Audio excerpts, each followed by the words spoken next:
प्रभु यीशु मसीह के मधुर और मीठे नाम में आप सबको जय मसीह की। प्रियो, आज हमारा प्रचार का विषय है परीक्षाओं से सीखें। हम आपकी सहायता के लिए पढ़ने जा रहे हैं पवित्र शास्त्र बाइबल से, उसके नए नियम भाग से याकूब की पत्री, उसका 1 अध्याय, उसका 12 आयत। इसमें इस प्रकार से लिखा हुआ है कि धन्य है वह मनुष्य जो परीक्षा में स्थिर रहता है। जो हर एक के मनुष्य के जीवन में परीक्षाएं आती हैं। कुछ लोग परीक्षाओं में पास हो जाते हैं, कुछ परीक्षाओं में फेल हो जाते हैं। जो परीक्षाओं में पास होते हैं उनको प्रतिफल मिलता है, और जो परीक्षाओं में फेल हो जाते हैं वे प्रतिफल से वंचित हो जाते हैं, आशीषों से वंचित हो जाते हैं। प्रियो, पवित्र शास्त्र बाइबल में प्रभु के महान प्रभु के भक्तों का जिक्र किया गया है, जिनके जीवन में बहुत सी परीक्षाएं आईं। उन्होंने कठिन परीक्षाओं का सामना किया, कुछ फेल हो गए, कुछ पास हुए। हम सबसे पहले हम देखते हैं आदम हवा के बारे में। उत्पत्ति की पुस्तक, उसका 3 अध्याय में काफ़ी विस्तार से आदम हवा के परीक्षा में पढ़ने का वर्णन किया गया है कि आदम हवा को, जिसको परमेश्वर ने बनाया था, उनको अदन के बगीचे में रखा था, और दोनों के अलग होने की वजह से शैतान को मौका मिल गया। उसने हवा को बहकाया और धक्का करके भले बुरे के ज्ञान के पेड़ के फल को खिलाया। और इसके बाद हवा ने भी अपने पति आदम को भले बुरे के ज्ञान के पेड़ के फल को खाने को दिया। इस प्रकार से वे पापी ठहरे, और परमेश्वर ने वहाँ पर उनका न्याय किया और हवा को भी दंड दिया, और आदम को भी दंड दिया, और सांप को भी दंड दिया। और आदम हवा अदन के बगीचे से निष्कासित कर दिए गए। उन्होंने अपनी गलती को नहीं माना था, उन्होंने एक दूसरे के ऊपर दोषारोपण किया था। प्रियो, हम आदम हवा की परीक्षाओं से सीख सकते हैं कि हमें, यदि आप विवाहित हैं तो आप अपने पत्नी से, अपने पति से अलग न रहें, क्योंकि अलग रहेंगे तो निश्चय शैतान को अवसर मिलेगा आपको परीक्षा में डालने का, और परीक्षा में आप असफल भी हो सकते हैं, गिर भी सकते हैं। और दूसरा हम सीख पाते हैं, जब परीक्षाएं आती हैं तो लोग जो है अपनी गलती को स्वीकार करने के बजाय दोषारोपण करते हैं। इस प्रकार से आदम और हवा ने एक दूसरे के ऊपर दोषारोपण किया। हमें चाहिए कि अपनी गलतियों को मानें, अपनी गलतियों में सुधार करें। यदि आदम हवा अपनी गलतियों को प्रभु के सम्मुख मान लेते तो आज मानव जाति पापी नहीं ठहरती और मृत्यु रूपी त्रासदी का शिकार नहीं होती। क्योंकि प्रभु का वचन, प्रभु का कलाम कहता है रोमियो की पत्री, उसका 5 अध्याय, उसका 12 आयत में, कि एक मनुष्य के द्वारा पाप जगत में आया, पाप के द्वारा मृत्यु आई, और मृत्यु सब मनुष्यों में फैल गई, क्योंकि सबने पाप किया है। प्रियो, हम दूसरा उदाहरण देखते हैं विशेष यूसुफ के जीवन में। उत्पत्ति की पुस्तक, उसका 39वें अध्याय में हम ये पाते हैं, उसका 12 और 13 आयत में, कि यूसुफ जो याकूब का एक दुलारा, एक लाडला बेटा था, और अपने भाइयों के दुर्व्यवहार की वजह से वो इस देश में उसको बेच दिया गया।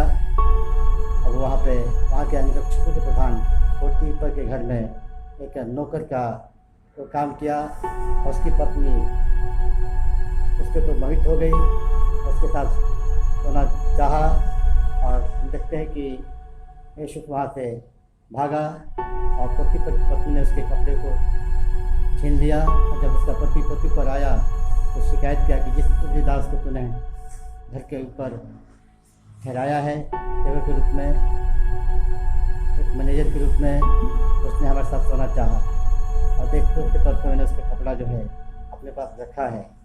इस प्रकार पोतीफर बहुत ही ज़्यादा क्रोधित हुआ, उसको कैदखाने में डलवा दिया। कैदखाने में भी यूसुफ विश्वास योग्य बना रहा, परमेश्वर का भक्त बना रहा, और परमेश्वर ने ठीक समय पर उसके थाने से यीशु को छुड़ाया।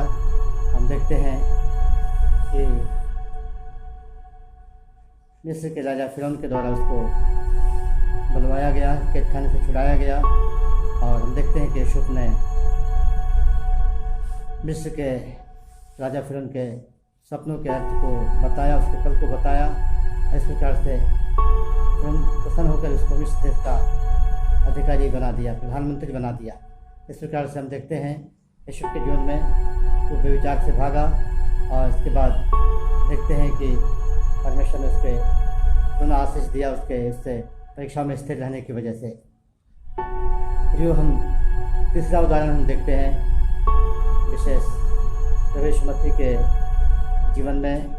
प्रभु यीशु मसीह के जीवन में जैसे मत्ती रचित सुसमाचार उसका 4 अध्याय 1 से लेकर 11 में परीक्षाएँ आई।